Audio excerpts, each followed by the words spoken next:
Today we will take up a competency-based question on the topic area related to circles. It is from your compartment question paper of last year. Last year के compartment question paper में से ये question को लिया है. Question ऐसे है: A water sprinkler is a device used to irrigate agricultural crops, lawns, landscape, golf course and other areas. तो वाटर स्प्रिंकलर से आप क्या कर सकते हो? इरिगेशन में यूज कर सकते हैं उसको, गोल्फ कोर्स में यूज कर सकते हैं, या फिर आप कहीं पर भी आप उसको इसमें पानी डालने के लिए यूज कर सकते हो. ये आप वाटर स्प्रिंकलर का फोटोज आपके सामने यहाँ पर आपको दिख रहा है. ओके, फोटोज आपको दिख रहा है. तो water sprinklers can be used for residential, industrial and agricultural usage. तो यहाँ पर आप रेसिडेंशियल, इंडस्ट्रियल और एग्रीकल्चरल यूसेज में भी आप उसको यूज कर सकते हो, उसका उपयोग. तो this is all about the information about water sprinkler. यहाँ मैथ्स के बारे में कुछ नहीं बात कर रहे हैं, हम सिचुएशन को लाने के प्रयास कर रहे हैं. सिचुएशन क्या है? I am talking about water sprinkler. Water sprinkler के बारे में मैं बोल रहा हूँ. A water sprinkler is set to shoot a stream of water at a distance of 21 meter and rotate through an angle which is equal to complementary of 10 degree. ये बहुत बड़ा इंपॉर्टेंट शब्द है. एक वाटर सिस्टम स्प्रिंकलर मैंने लिया और वो वाटर को शूट करता है. शूट शब्द का इस्तेमाल क्यों किया जा रहा है यहाँ पर? बिकॉज एक तो डिस्टेंस काफी दूर तक जा रहा है और एक तो स्प्रिंकल कर रहा है, वाटर शूट कर रहा है. और वो कितने डिग्री पे घूम रहा है? ऐसे कॉम्प्लीमेंट ऑफ 10 डिग्री, यानी 10 degree is not the actual angle. 10 degree नहीं घूम रहा है, it is rotating at an angle complement of 10 degree. और कॉम्प्लीमेंट ऑफ 10 डिग्री यानी कितना हो गया? 80 degree. That is very important. Complementary angle यानी sum of two angle should be equal to 90 degree. तो अगर वो 10 डिग्री पे घूम रहा है, अगर वो 10 डिग्री का कॉम्प्लीमेंट पे घूम रहा है ना, 80 डिग्री पे घूम रहा है, that is very important word. 10 में से 9 बच्चे क्या करते हैं? यहाँ पर कॉम्प्लीमेंट ऑफ 10 डिग्री कहते ही वो 10 डिग्री को ले लेते हैं. 10 डिग्री नहीं आपका है, कॉम्प्लीमेंट ऑफ 10. और कॉम्प्लीमेंट ऑफ 10 का मतलब होता है it is rotating at an angle of 90 minus 10 and that is equal to how much? 80. So this is the first key word that is very important. Complement of 10 means 80 degree. Okay, fine. Now इस information को लेकर question क्या पूछा है? That is important. Question क्या पूछा है? Let us सी. Information को लेकर आपको पहला क्वेश्चन आपको क्या पूछा है? लेट अस सी. आपका पहला क्वेश्चन है कि what is the area of sector in terms of arc length. Area of sector in terms of arc length. तो आप यहाँ पर देख सकते हो ये वाटर स्प्रिंकलर है, ये वाटर रीजन है, इतने एरिया में वो पानी डाल सकता है. ये लेंथ ऑफ आर्क है और आपको पूछा है area of sector in terms of arc length, यानी एरिया ऑफ सेक्टर के अंदर आर्क लेंथ आना चाहिए. मुझे आप बताइए आर्क लेंथ का फॉर्मूला क्या है? लेंथ ऑफ आर्क का फॉर्मूला क्या है? लेंथ ऑफ आर्क का फॉर्मूला क्या है बच्चों? आपको बताया था मैंने, circumference of circle that is 2 pi r multiplied by theta by 360. ये है तुम्हारा आर्क लेंथ का फॉर्मूला. और तुमको क्या बोला है? एरिया ऑफ अ सेक्टर चाहिए मुझे, उसके अंदर लेंथ ऑफ आर्क आना चाहिए. एरिया ऑफ अ सेक्टर चाहिए और उसके अंदर क्या आना चाहिए? लेंथ ऑफ आर्क आना चाहिए. तो लेंथ ऑफ आर्क के लिए एरिया ऑफ अ सेक्टर का फॉर्मूला क्या है? पाई आर स्क्वायर थीटा अपॉन 360. अब इसके अंदर यल कैसे आएगा सर? इसके अंदर यल कैसे आएगा? यल आएगा, देखिए इसके अंदर मैं लेंथ ऑफ आर्क लाने का प्रयास करूंगा. कैसे करूंगा? इस पाई आर स्क्वायर के अंदर मैं एक पाई आर इधर रख देता हूं, राइट. आर स्क्वायर आना चाहिए तो इंटू आर में यहां कर देता हूं. तो पाई आर इंटू आर क्या होगा? पाई आर स्क्वायर. अभी नेक्स्ट थीटा बाय 360 तो है मेरे पास, तो ये थीटा बाय 360 मैंने लिख दिया. सिर्फ एक आर को मैंने वहां रख दिया. अब नेक्स्ट क्या आता है सर? 2 पाई आर आना चाहिए सर. तो मैं इसको क्या करता हूं? इंटू 2 कर देता हूं, इंटू 2 कर देता हूं और उस इंटू 2 को कंपेंसेट करने के लिए डिवाइडेड बाय 2 कर देता हूं. अगर फिर से मैंने 2 कैंसिल कर दिया तो क्या होगा? वही आ जाएगा ना. अब ये देखिए, this is the formula for what? This is the formula for length of arc.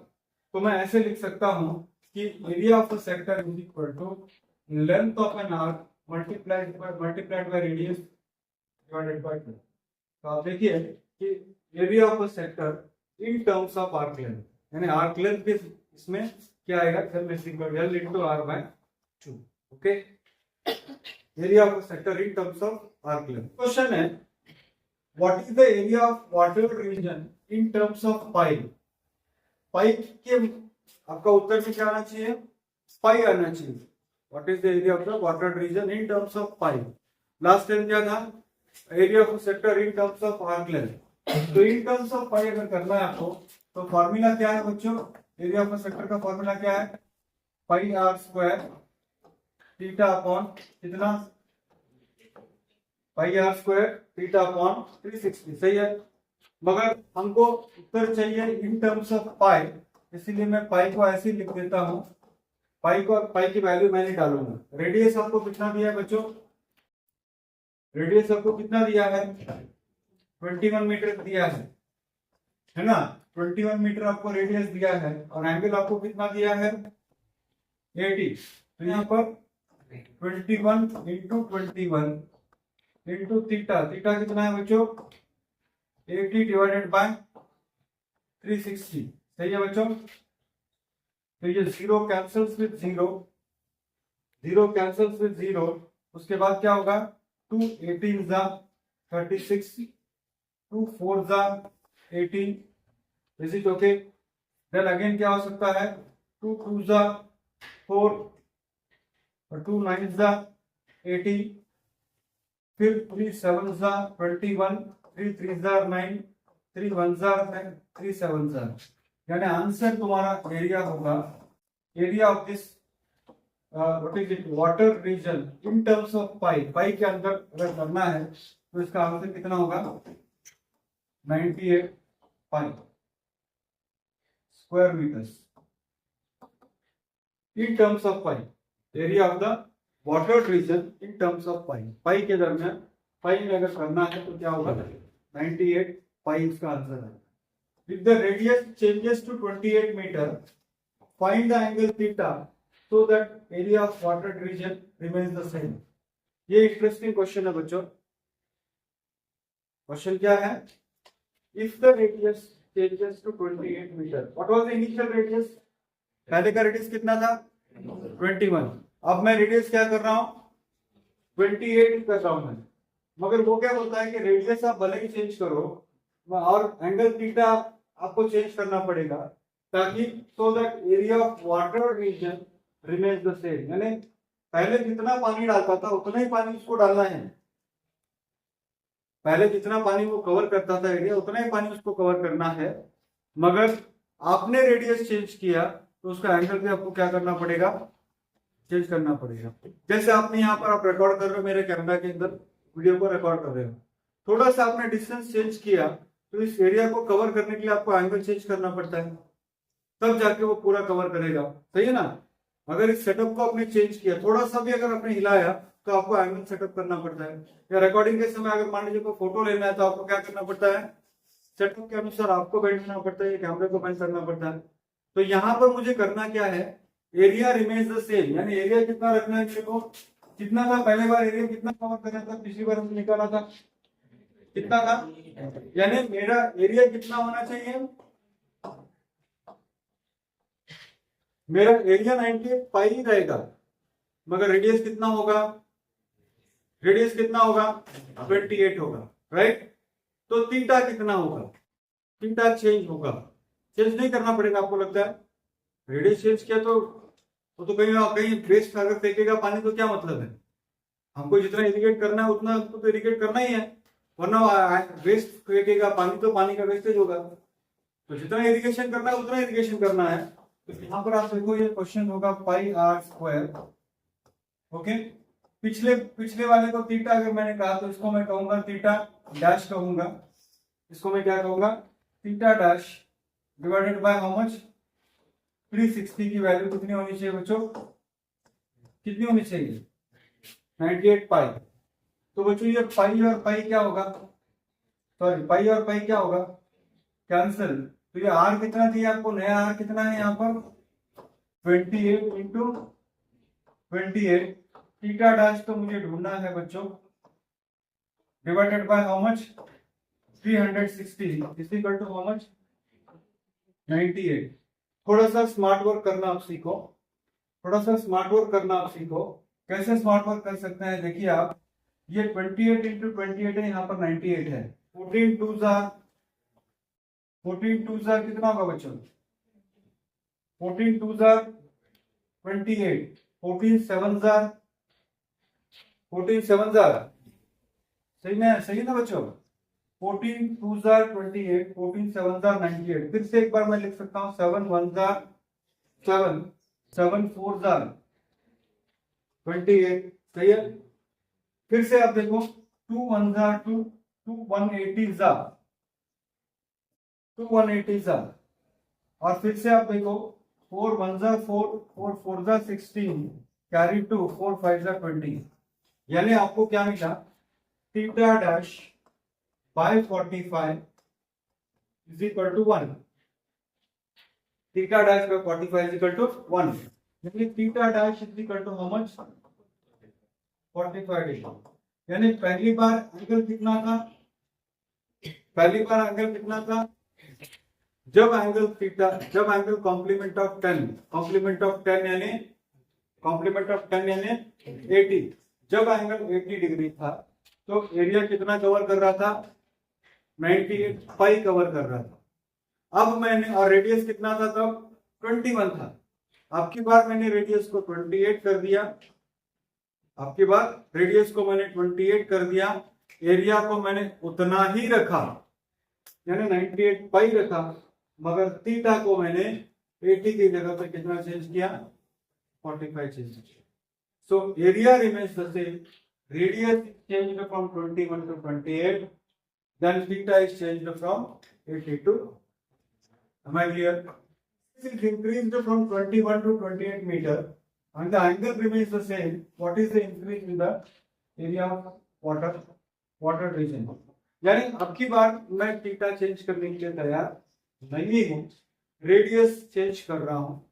पहली बार मैंने 21 रखा था, फिर मुझे लगा कि नहीं 28 रखता हूँ, तो कितना एरिया वो कवर करेगा, कितना एरिया, कितना बढ़ेगा एरिया।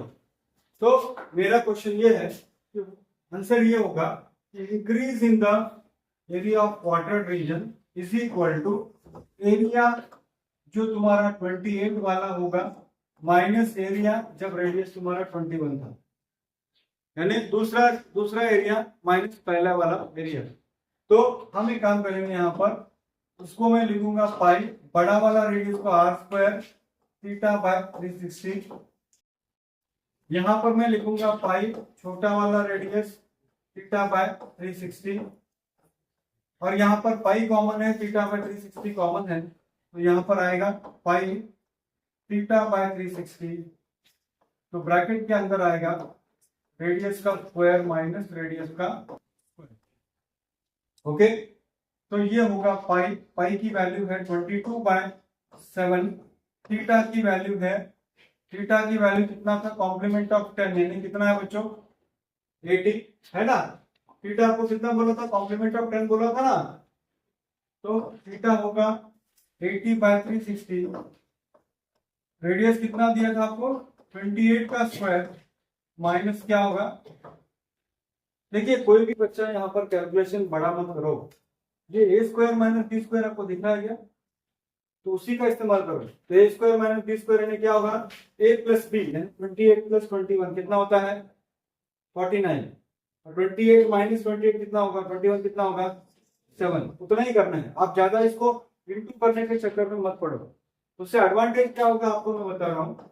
तो आप देखिए यहाँ 22/7 इंटू 80/360, अब इसको मैं फॉर्मूला यूज करता हूँ first term square minus second term square, first term square minus second term square होगा first term plus second term, यानी 28 प्लस 21 कितना होता है बच्चों 49 होगा, और first term minus second term यानी 28 माइनस 21 कितना होगा 7, इज इट राइट। देखो कितना सिंपल मैंने कर दिया, अब ये 0 cancels with 0, right, 7 cancels with 7, जितना कैंसिल होगा उतना अपना कैलकुलेशन इजी हो जाएगा। फिर उसके बाद 2 4 जा 8, 2 18 जा 36, सही है। फिर 2 9 जा 18, 2 11 जा 22, सही है।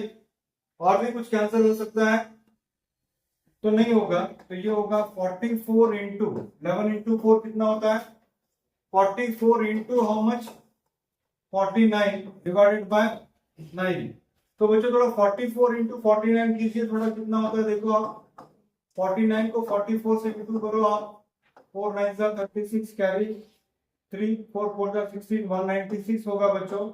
फिर अगेन ये होगा 196, ये होगा 6 50 11 2156 होता है कि चेक कर लो एक बार बच्चों, 2156 होता है, यस सर नो। तो ये आप इसको डिवाइड करोगे 239.55, ओके फाइन, वेरी गुड।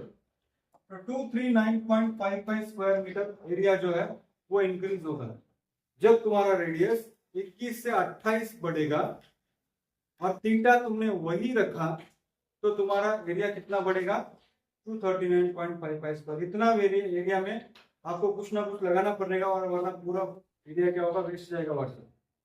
दूसरा, अगर आपको उतना ही एरिया जैसा 98 पाई रखना है तो थीटा आपको चेंज करना पड़ेगा। थीटा कितना करना पड़ेगा 45 डिग्री आपको करना पड़ेगा, बोला था ना मैंने आपको। तो इस तरह से आप क्या कर सकते हो, ये एक प्रॉब्लम है जो एरिया रिलेटेड टू सर्कल है कॉम्पिटेंसी बेस के अंदर।